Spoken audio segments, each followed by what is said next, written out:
So you may wonder, who is this Karla Hernandez? Well, she is a native Floridian. Maybe the only one in the room.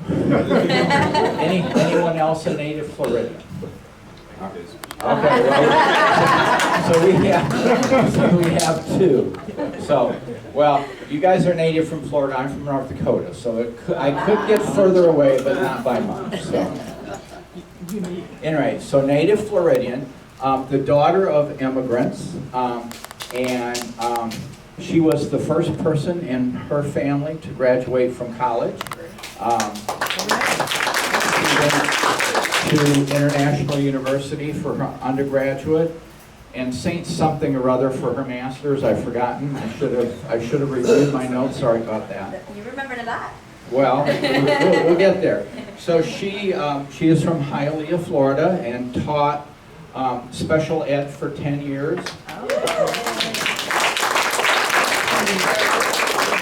She was secretary treasurer of a teachers union in Miami-Dade, and I'm not going to get into the name because I'll probably get it wrong. I specialize in that. And then most recently she was elected president, I think, in 2018. So with that introduction, it is my pleasure to welcome Karla Hernandez to Sumter County.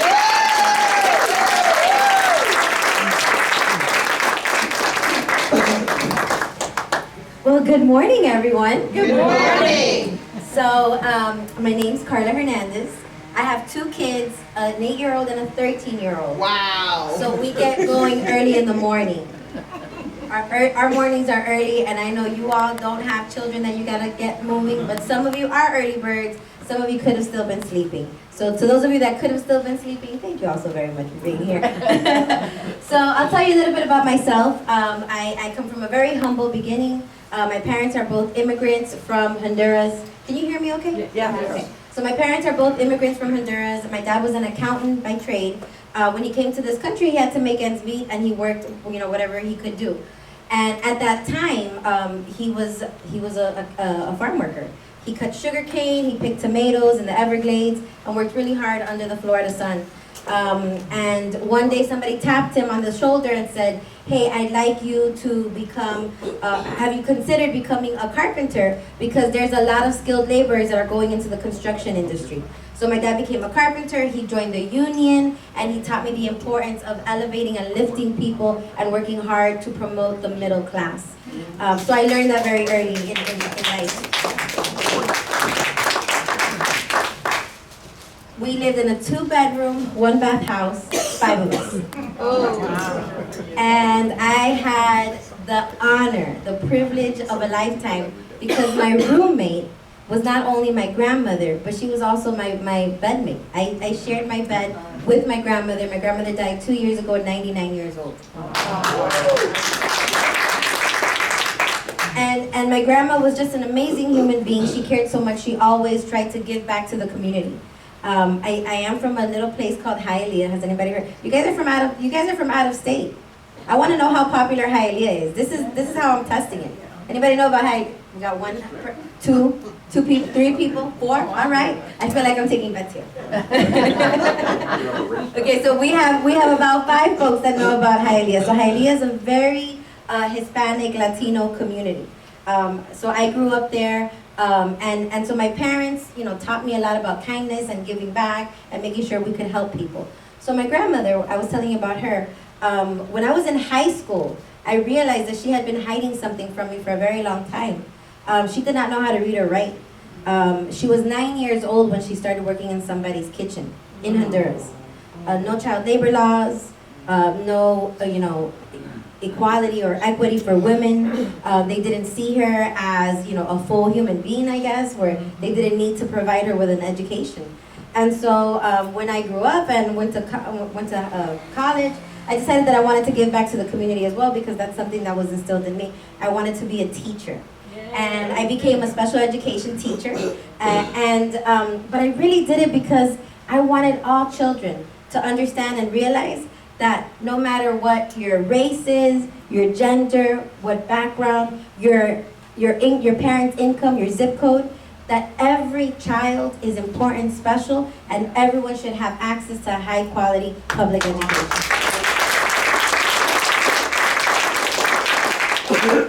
So that's what I've been doing for 19 years.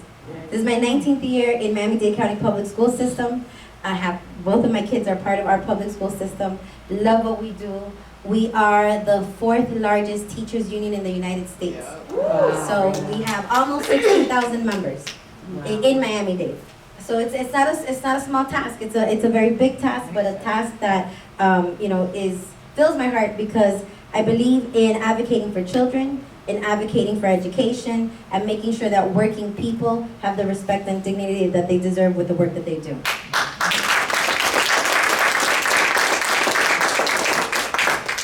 So now let's talk about public education in Florida.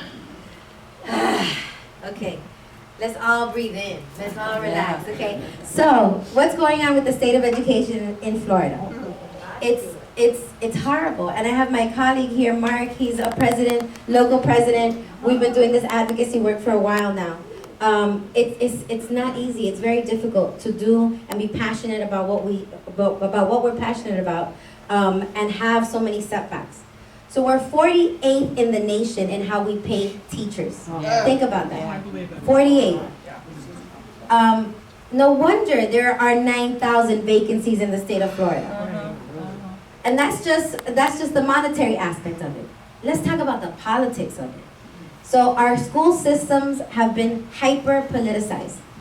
We now have people trying to infiltrate our school boards, right? With this extremist agenda on what should and should not be taught in our schools. They're banning books. I'm not sure when that has been okay in any civilized society, but they're banning books. They're censoring teachers, telling us what we can and cannot say and how we should say it. I'll give you an example.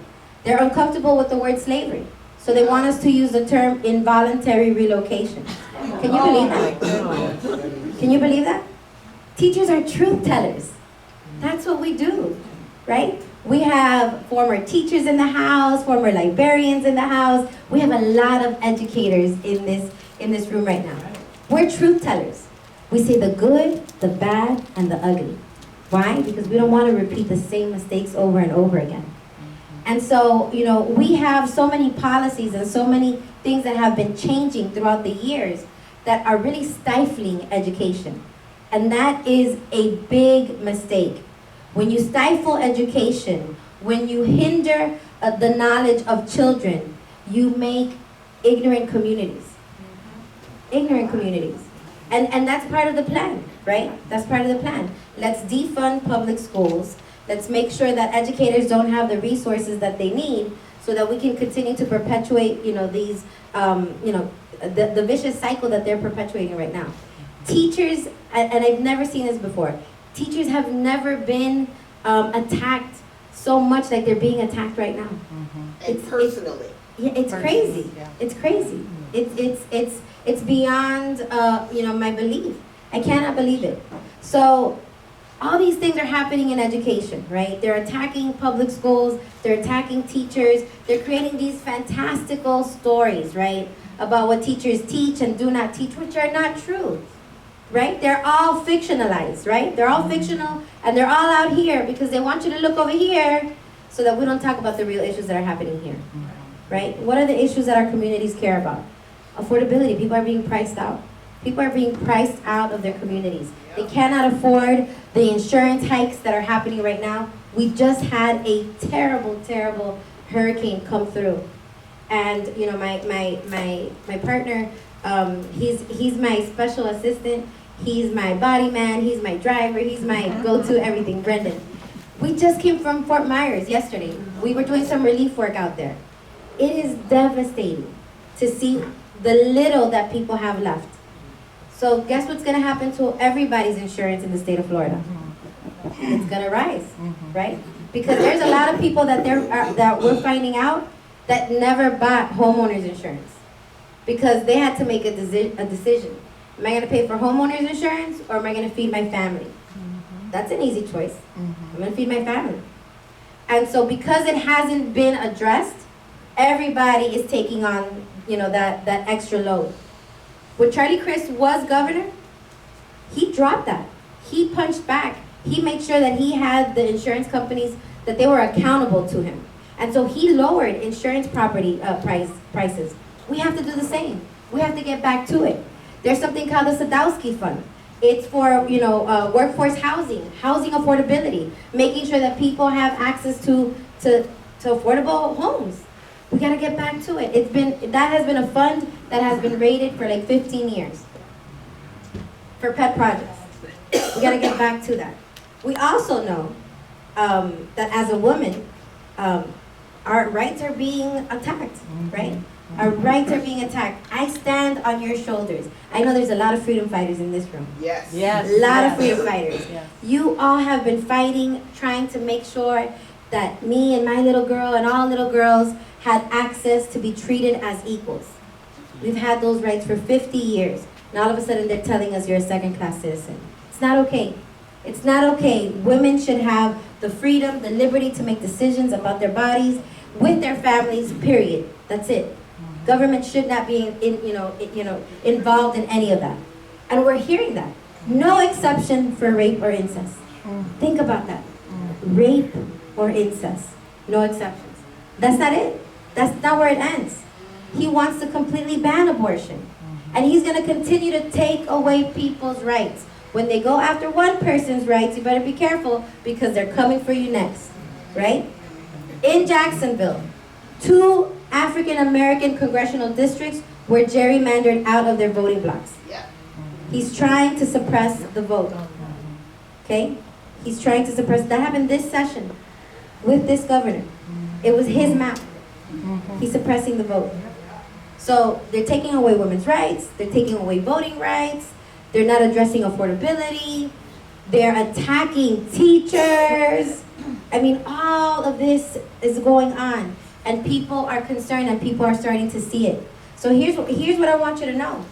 There are Republicans out there that are not buying his baloney. Yes. Okay, there are. So talk to them. You have friends. You have a lot of friends in the villages, right? In Sumter County. There are a lot of Republicans that are not buying it. I talk to them. They come up to me and they said, I really wanted to hear you. I really wanted to hear what your message was. And I have to tell you, I'm very disappointed with what's happening in this state, and I'm going to vote for you guys. They'll say that to us. Yay. And so we have to get more of that. Don't be afraid to talk to people and tell them what we're about. Tell them about our platform. Because we really are trying to make sure we lift all boats at the same time. We care about our communities. And Charlie cares so much about communities that he picked me. Yes. He said, let me see what the GOP is attacking. Okay, let me get a mom. Let me get a teacher. Let me get a union president that advocates for working people and the middle class. And, he just went off and checked all these boxes. And he said, Karla, you're the one. And so what that means is that when I am out there and I'm advocating with Charlie, that means you're at the table with us because I am you. We are the same. We are working people. We are family members. We are women. We have, we give back to public service. I am you and you are me. So we're in this together. Yay.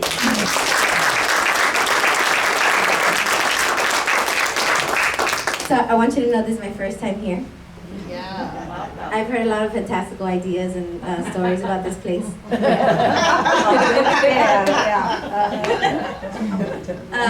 Don't believe everything you hear. I'm not. Which is, it's. I always tell people, right? Because sometimes, you get prepped to go to places or to meet, and at the end of the day, I'm always like, these are just folks like me, right?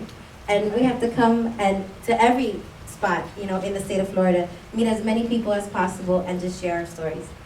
Because we're more alike than we are different. We are more alike than we are different.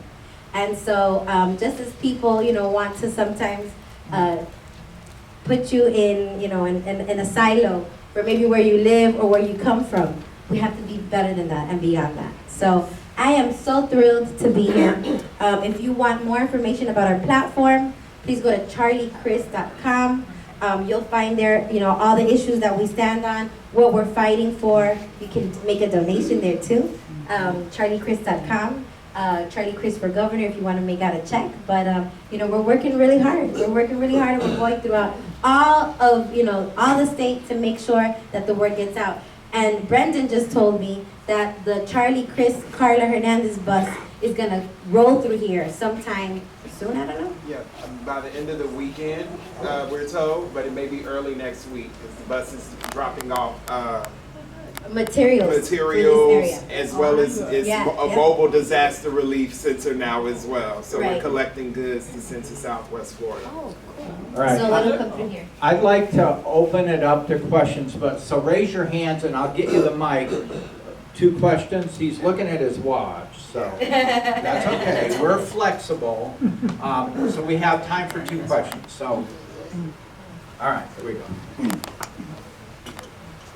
I probably don't need a mic, but one suggestion that I've been thinking about, I know that political ads are very expensive, but have you all thought about possibly running an ad that runs something like, don't worry about voting for a D or an R. Look at the candidate, because if nothing else, we feel as Democrats that we've got a very strong slate of Democrats. So don't worry about the D or the R. Look at the candidate, go to their website. If their values match up with yours, vote for that person. And I think that would have a wide appeal to younger voters, the voters that are non-party affiliates, and for those that are left-leaning. So again, just a suggestion in terms of possibly a site. That's a great suggestion, but you're right. It's the money factor, right? He's outspending us 10 to 1 right now. So he's got a lot of money. That's why his ads have been everywhere. So we're just being strategic about when we start placing our ads to make sure the momentum keeps on going. But we know absentee ballots already dropped. So if there's anything that you all doing to chase them, and you mentioned it, right, the texting and the robocalls and everything else, we have to chase absentee ballots. And I know that you all feel outnumbered because you said there was 25,000 Democrats here, right, and 25,000 NPAs. But do you know by how many votes DeSantis won last time? Yeah, 32,000. 33,000. Okay, think about that, 33,000. If all of the Dems here turn out to vote and treat this as a presidential election, because it is, he's not running for the state of Florida, he's running for president of the United States. If you treat this like a presidential election, even though you have a great turnout, by the way, kudos on the turnout, we can win. Get those left-leaning, NPAs, those people that care about the same issues that we care about. And we are going to just peel off some Republicans too, because they are not happy with him. But we can win, and we can win it with you all. I might add that Shar is one of many terrific links to the community, and she has had a series of community outreaches to her neighbors. So thank you for that. Time for one more question, Eric. Keep it short. He's a lawyer. Can you comment on the latest polls, the Mason-Dixon poll, for instance? So there's a few polls that have come out. There's one poll that has us neck and neck. There's one poll that has us within the margin of error. I believe one or 2 points down. We think with everything that's happening with the storm, things are going to shift. We don't know exactly how they're going to shift, but we do know that absentee ballots are already dropping. So whatever the poll is, my assignment and what I'm doing is just pulling through. Just keep on pushing. We cannot be dependent on polls, Yes. because we got to be depending on the people that show up to the precincts, right? So keep on pushing. All right, as a thank you, we're going to present Karla with one of our Build Back Blue and 22 shirts. I love it. As well as one of our coffee mugs. I love it. It's not a travel mug, sorry. As well as Stand Up for Democracy.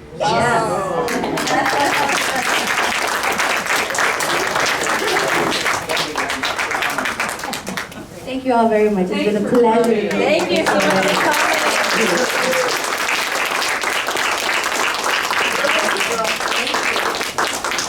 Go get them. Yes.